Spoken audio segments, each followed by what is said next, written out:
Que receitas podem ser enviadas de maneira digital, de forma eletrônica, tá? Então, todas as receitas simples, aquelas brancas comuns, de medicamentos não tarjados, né? Por exemplo, fitoterápicos que não são tarjados, suplementos, né? Você tem alguns medicamentos nutracêuticos, né? Cosmecêuticos, né? Você tem alguns medicamentos que não são tarjados, tá? E também alguns que não são nem classificados como medicamentos, mas que são coisas que você prescreve. Então, receituário simples pode ser emitido de forma digital todos os medicamentos desse tipo. As orientações gerais, né, que você passa para o paciente também em receituário, tá? Você pode emitir. Receita de antimicrobianos, né, dos antibióticos, você pode emitir também. Receita de controle especial, aquela branca dupla, tá? Ou alguns usam branca com folha amarela, né? Mas é de 2 vias. Para medicamentos tarja vermelha, você pode emitir também de forma online, tá? Aí o Wellington Borges, obrigado. Os psicoativos tarja preta ainda não podem ser emitidos de forma digital, certo? Porque ainda, né, precisamos que a agência, né, de vigilância sanitária, a Anvisa, regulamente essa questão para passar essas receitas por um modo online, que também, no meu ponto de vista, eu não sou programador, tá? Mas eu vou deixar a dica de quem é. Não é difícil resolver, e até vai ficar mais seguro do que esse bloco que a gente costuma mandar imprimir. O que acontece hoje com as receitas tarja preta, né, de medicamentos tarja preta? Bloco azul, receita B, tá? Você, para emitir as suas receitas, você vai precisar ir na vigilância sanitária, entregar seus documentos, e eles vão emitir um número, né? Geralmente eles emitem vários números, né? De 0 a 1000, tá? Né? E aí, com aqueles números, né, que são daquele médico, você vai na gráfica e manda imprimir o bloco. E aí, aquele bloco com canhoto.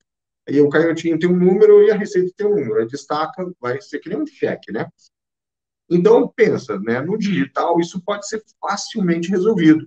A vigilância sanitária libera os números de forma, né, eletrônica ou, né, sequencial, conforme os médicos vão prescrevendo, e atrela aquela receita a um número que já vai ficar lá na vigilância sanitária, não precisa entregar canhoto, já vai estar lá, né? Está resolvido. Né? Então, estou aguardando também, né, isso ser resolvido. Eu acredito que vão fazer isso que eu estou falando, né? Porque eu vejo que é mais lógico. Então, a tendência é que em pouco tempo tudo, né, vai poder ser emitido também de forma digital, tá? Inclusive as receitas para medicamentos tarja preta, tarjados, né, receitas azuis.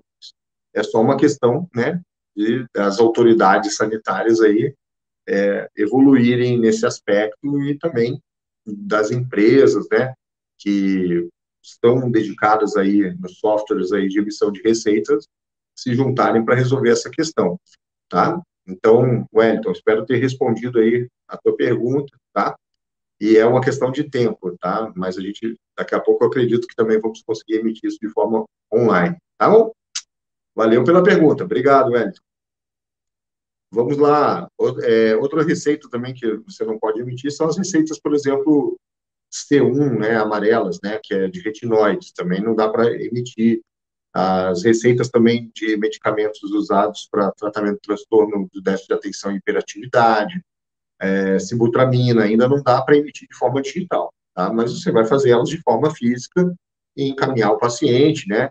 E eu, inclusive, tenho uma aula dentro do curso de formação de telemedicina na prática sobre receita digital, onde eu ensino passo a passo e também falo, né, inclusive, qual é a melhor maneira aí de você estar trabalhando essa questão das receitas que não dá para você enviar de forma digital, certo?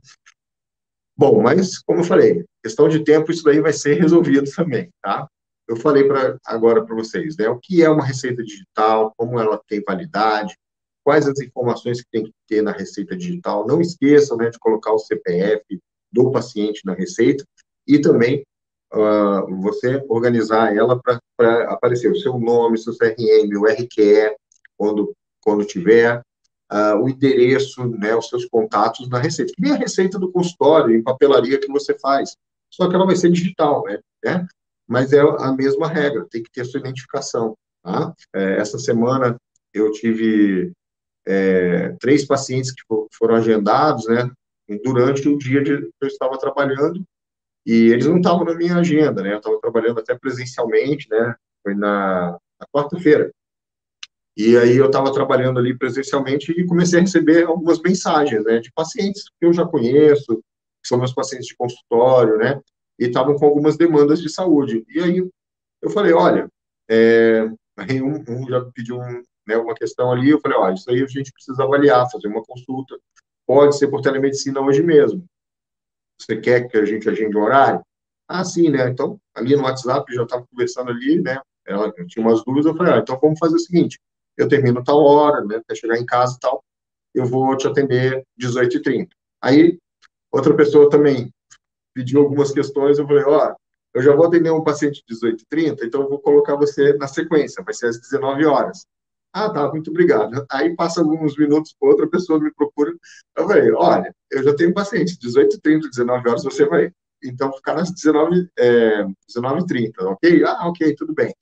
Atendi, né, essas 3 pessoas que já são pacientes conhecidos no meu consultório de muitos anos, né, e eles, né, foram acolhidos, né, quando precisaram, né, logo no mesmo dia.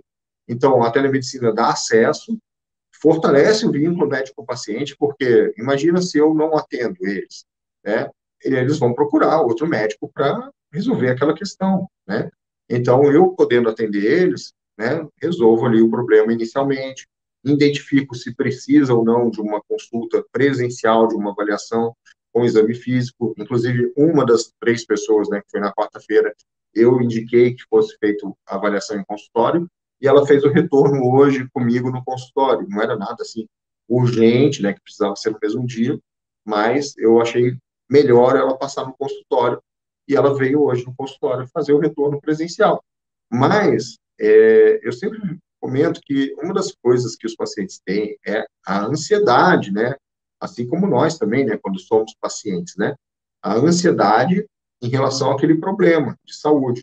Então, imagina, olha o benefício que tem para o paciente você poder resolver, né? Ou orientar ele em relação a um problema que ele está tendo de saúde naquele momento, que está gerando uma angústia, uma ansiedade nele, tá? Então, a telemedicina, muita gente fala, ah, vai piorar, não vai ter relação médico-paciente. Pelo contrário, a telemedicina ajuda na relação médico-paciente. Ela cria mais vínculo, tá? E você dá ao paciente mais acesso a ele, ao médico. Então, evita automedicação. Eu sempre falo isso, né, várias vezes nas lives, né? Evita automedicação, evita que o paciente fique em casa esperando piorar de um problema até procurar um médico.